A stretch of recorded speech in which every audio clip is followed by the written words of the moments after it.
we should list the property at $150,000. Now, and this is why you don't have a janky whiteboard in your gazebo office. In wholesale real estate, the goal is to acquire distressed real estate at a discount. Now, when we're working with real estate agents to acquire deals versus when we're working directly with sellers, there is a big difference in how we interact with both the seller and with the agent. Now, on this video, I want to break it down for you so that you see the distinction and you know how to do each one differently. Okay, first we're going to talk about direct to seller. When we're working directly with a seller, we are direct to the source. In distressed real estate, we know that there is some kind of pain going on. We are looking for the 5 to maybe 10% of all sellers in the marketplace at any given time who are looking for a fast and convenient cash offer. They want to get rid of that property that's causing them some kind of distress in their life. So we know that there's high motivation. And when there's high motivation, it usually means that there's something going on in their life that is causing a lot of pain. So it's emotional. So when we're direct to seller, we have to understand that we are working with someone who's highly emotional about what's going on. Now that means that there is no logic. Logic isn't the way to connect direct to seller. It isn't the way to get a deal done. It isn't the way to show empathy. It isn't how we do it. We have to be able to connect on the emotional side of what's going on. And if you think about it, when we're dealing with emotional sellers, the number one motivator is the pain that's happening right now, and the second motivator is the fear of more pain later, future pain. So it's the pain now and the pain later. Those are the two most motivating factors for a distressed seller. So knowing that, we have to understand how to identify, how to relate to, how to understand, how to show empathy, and at the end of the day, get to the bottom of what the pain is. There's probably going to be some sort of hardship going on. There's going to be some urgency to get out of this property as fast as possible. The condition is usually in poor condition because it's been neglected, and they're going to be willing to take a discounted price for you to solve that problem. And that's the point here. Your job is to solve the problem that is happening with that seller. And the way that we're going to solve that problem is we're going to build a relationship of trust, BRT I call it. You have to connect with that seller. You cannot be the one they choose to go with, the one that they are going to rely on to solve this problem that's going on, if you don't build that connection, if you don't build that trust. So this is where empathy comes in. This is where you ask the right questions at the right time with the right tonality. It's where you help that seller understand that you can provide the solution they're looking for. That's building a relationship of trust. Then what we're going to do is we're going to anchor low. Anchor low means that we're going to set the bottom of a ballpark price. It's going to solicit a no if we do it right. And then we're going to say, okay, well, that's my offer in a perfect world. How close to that number can you get? And you're going to identify where the seller's bottom is, how low they're willing to go to sell that property so that you can solve their problem. Okay, and then we're going to settle and get a contract. That's in a nutshell how we work directly with sellers. Now let's talk about agents now, because agents is much different. We're talking about direct to agent. Instead of emotion, it's now logic. Why? Because the agent isn't direct to the pain. They're the filter between us and the seller. The agent's in between that. And the agent is non-emotional about what's going on, meaning they're not the one feeling the pain, the seller is. The way that we approach that agent, the way that we appeal to that agent is we have to use logic. And here's why. That agent sat down with the seller on a listing appointment. They said whatever they said for the seller to feel confident that that agent can sell the property. The seller trusted the agent to come up with a list price.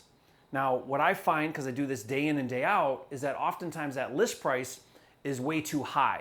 It's actually not reflective of what the market's willing to pay. But that seller decided to list at that high price. Maybe that agent made them feel confident that they could get it.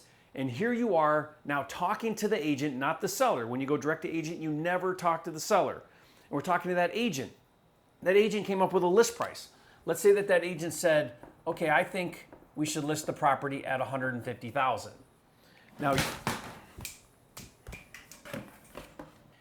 and you have to understand a fundamental principle here when it comes to direct to agent. Just because the agent got the seller to agree at a listing price does not mean that the seller won't take a discount below that list price, and it doesn't mean they won't take a significant discount below that list price.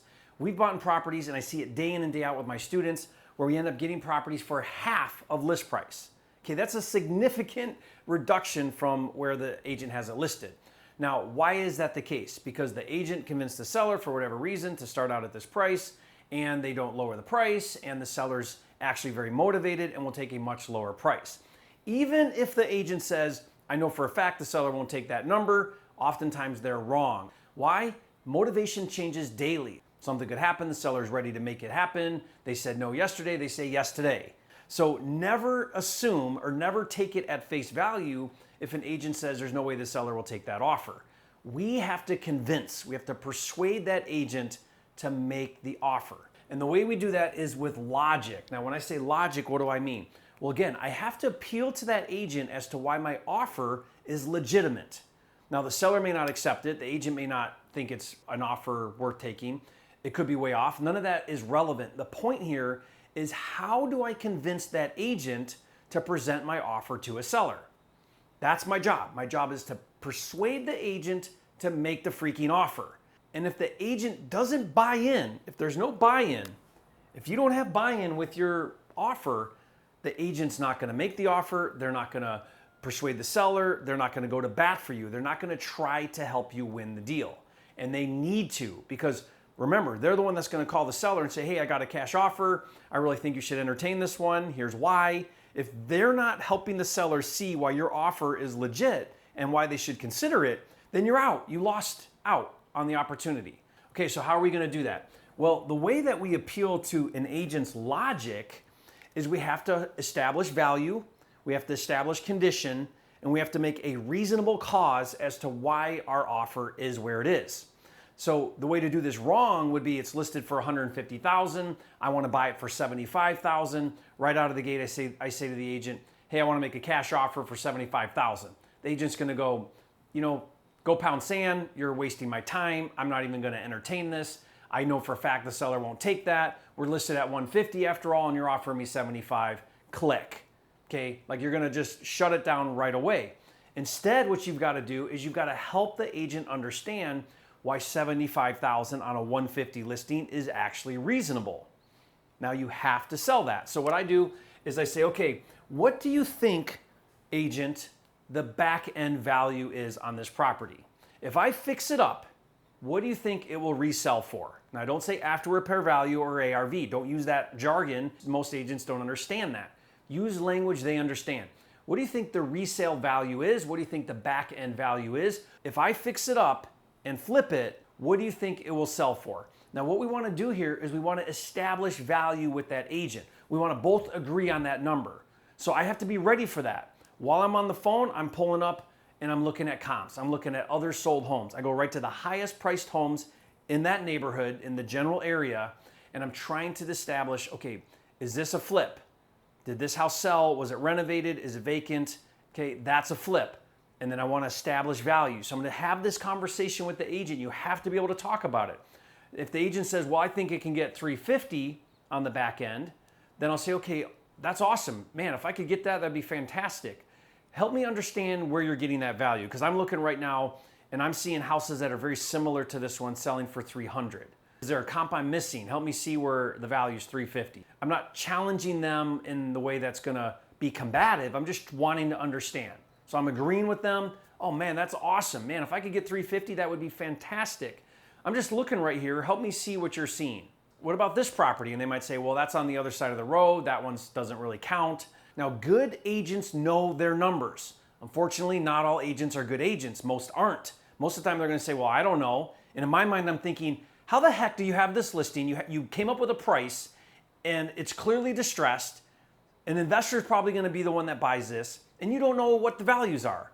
So be ready for that. You're going to see that often, where that agent's going to be like, well, I don't know. I have no idea. Or I'm not at my office, or whatever things. If that happens, I say to them, okay, well, I'm right now looking at this right now. Can we talk about it? And I'm seeing this and I'm seeing that. Would you agree with me that this property would sell for about $300,000 if it was fixed up? would you agree with me? And I want to get them on my side. Yes, that sounds right. That sounds fair. I see where you're coming from. Yes, I think we could get that. Okay, awesome. Now I'm looking at the condition here and I'm looking like I'm going to need to go in here and I'm probably going to have to do all new kitchen, new flooring, new carpet, new paint, new blah, blah, blah. Tell me, what's the roof like? Does that need redone too?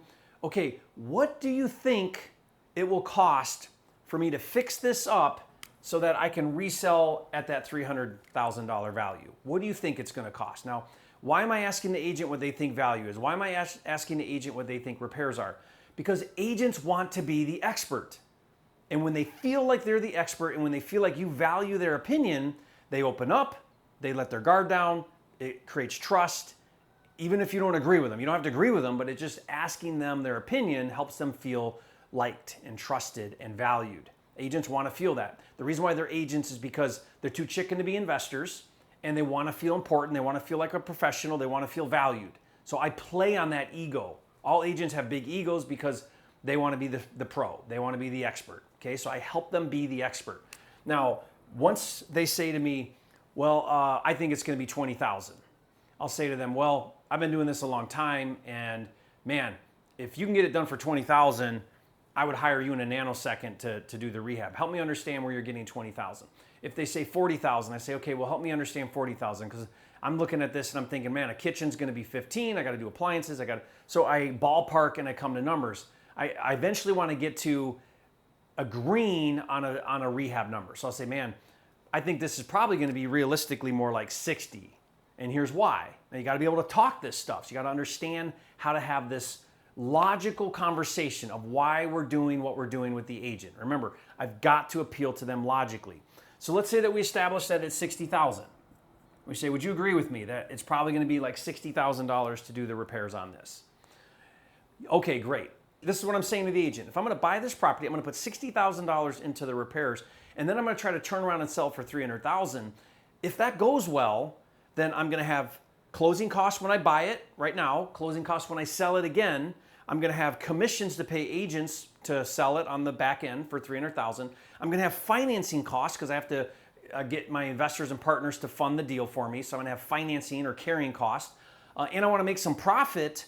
Man, if I factor all of that in, then I need to be down here at, 150. I'm just making this up, right? I don't know what that would pencil, but I need to be around 150 for this to make sense.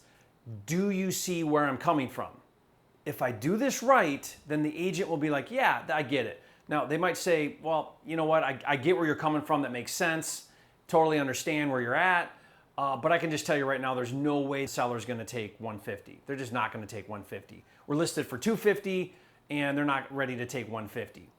Okay. And then I can move into convincing them as to why still making the offer is in their benefit. But at least right now, I've got the agent on my side with why I'm at 150. Going back to this again, if the agent doesn't feel like your offer is legit, like you didn't come to some kind of reasonable conclusion, if they feel lowballed, then they just shut right down. So I'll say to them, hey, I really need to be at 150. They're going to say, well, they already turned down 200, so I know they won't take 150. Here's what I'll say. Yeah, you're totally right. Remember, agree with them. They're the expert. You're totally right. I'm sure they won't take 150. But you're at 250, I'm at 150. You've been on the market 90 days or however long you've been on the market. It would be in your best interest to present my cash offer to the seller because even though, like you said, they'll probably say no, it will spur or inspire the seller to do a price reduction, which will help you sell the house faster. Don't you want to get this sold? Then make my low offer. And what does it hurt? I'm not asking you to write the offer. I'm asking you to do a verbal. So what I do is I get a verbal first. I can get agents to do verbals. Call up the seller. Let them know that it's cash as is. They don't have to do anything. I can close quickly. I can make my contract really solid. I can eventually remove any contingencies, right? Like I sell the agent why it might be in their best interest to present the offer. It doesn't hurt anyway. It's going to help you get a reduction, worst case, right? Like you got to sell them on it. Now, if the agent says, yeah, no problem. You know what? I'll call the seller. Take me 5 minutes. I can do that. I almost always, very, very rarely can I not get an agent to make my verbal offer. Now, Remember, my verbal offer is a low anchor, meaning it's below where I want to land, so I have room to come up, and it's a ballpark. I say to them, I need to be around 150. Maybe I can go up to 160, 65, or I'll say I need to be about 100. I need to be in the low hundreds. Let's say I want to land at 125. I would say I need to be in the low 100s. Call the seller and say, hey, you got a cash buyer, but he needs to be down in the low 100s. See what they say.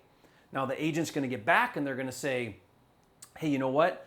The seller said that they might entertain that. They want to know what it would look like. They want to see it in writing. What is your final number? Can you sharpen your pencil? And I'll say, yeah. If the seller's entertaining an offer down in the low 100s, let me tighten this up. Let me get you my exact number, my exact terms of the offer. Let's see if we can get a deal done. So see, I'm working my way there. I'm trying to identify, is the seller motivated? And I have to go through the agent to do it. See the difference here. Emotional, it's all about pain.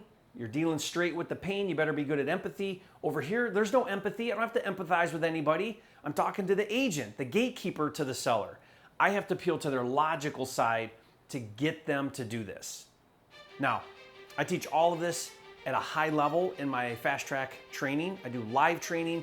I do weekly training. I help my students go from their first deal to 6 figures annually to 7 figures wholesaling and flipping houses. So if you'd like to check that out, just go to fasttrackwithjerry.com and let me help you get on the road to dominating direct to seller and direct to agent. Thank you guys. I'll see you on the next video.